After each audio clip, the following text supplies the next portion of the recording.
తండ్రి కుమార పరిశుద్ధాత్మ దేవునికి వందనాలు స్తోత్రాలు చెల్లించుకుంటూ ఈ దినమందు పుట్టిన దినములు వివాహ దినములు జరుపుకుంటున్న బిడ్డలకు దేవుడు మెండుగా ఆశీర్వదించాలని మేము కోరి ప్రార్థన చేస్తున్నాము. ఇలాంటి జన్మదినాలు అనేకమైనవి జరుపుకుంటూ దేవుని కృపలో వర్ధిల్లాలని కూడా మేము ప్రార్థన చేస్తున్నాము.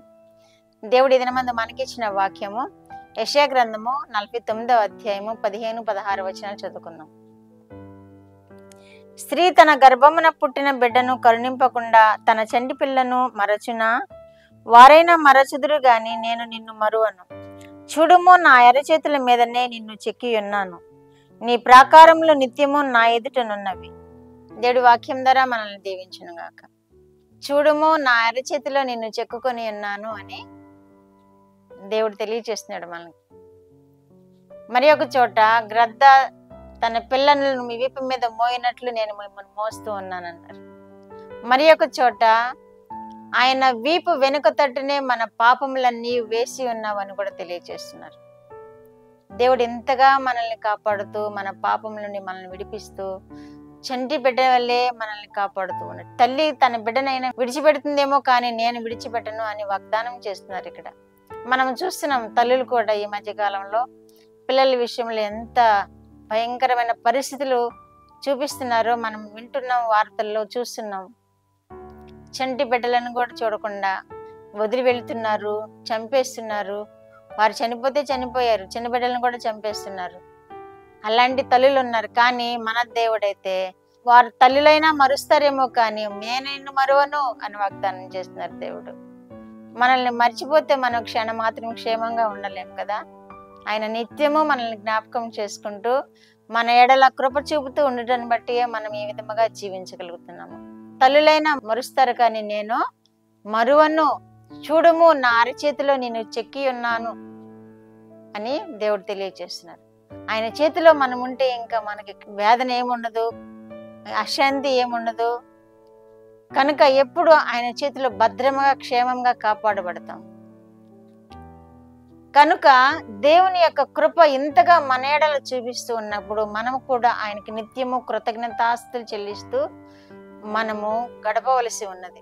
ఆయన అరచేతిలో మనల్ని చిక్కుకున్నారంటున్నారు కాబట్టి మనము సంతోషిస్తూ ఆనందిస్తూ గంతులు వేస్తూ ఆయనకి కృతజ్ఞతాస్తులు చెల్లించవలసి ఉన్నది. తల్లి అయినా మరుస్తుంది కానీ నేను మరువను అని తెలియచేసిన దేవునికి వందనాలు స్తోత్రాలు చెల్లించుకోవలసినది. అదే పరమగీతములు 8వ అధ్యాయము 6వ వచనంలో కూడా నీ హృదయం మీద నన్ను నామాక్షరముగా ఉంచుకొనుము అని దేవుడు తెలియచేస్తున్నాడు. ఎందుకంటే నేను నిన్ను నా అరచేతిలో చెక్కుకున్నాను, నీవు కూడా నన్ను నీ హృదయం మీద నామాక్షరముగా ఉంచుకో అంటున్నారు. నామాక్షరం అంటే స్టాంపు. ఆయన చేతిలో మనం ఉన్నప్పుడు మన హృదయం మీద కూడా ఆయన ముద్రగా ఉంటే ఇంకా ఆయన మనము ఆయన ఏకమై జీవించగలుగుతూ ఉంటాము. తండ్రి కుమారుల బంధముతో మనము సంతోషముగా ఆయనలో గడపగలుగుతాం. ఆయనను మన హృదయం మీద నామాక్షరముగా ఉంచుకున్నప్పుడు ఈ మధ్య ఇంకా రాబోతూ ఉంది, అనేక దేశాల్లో ఇది అమల్లో ఉంది. 666 చిప్ పెడుతూ ఉన్నారు, అదే ముద్రగా కూడా ఉంటుంది.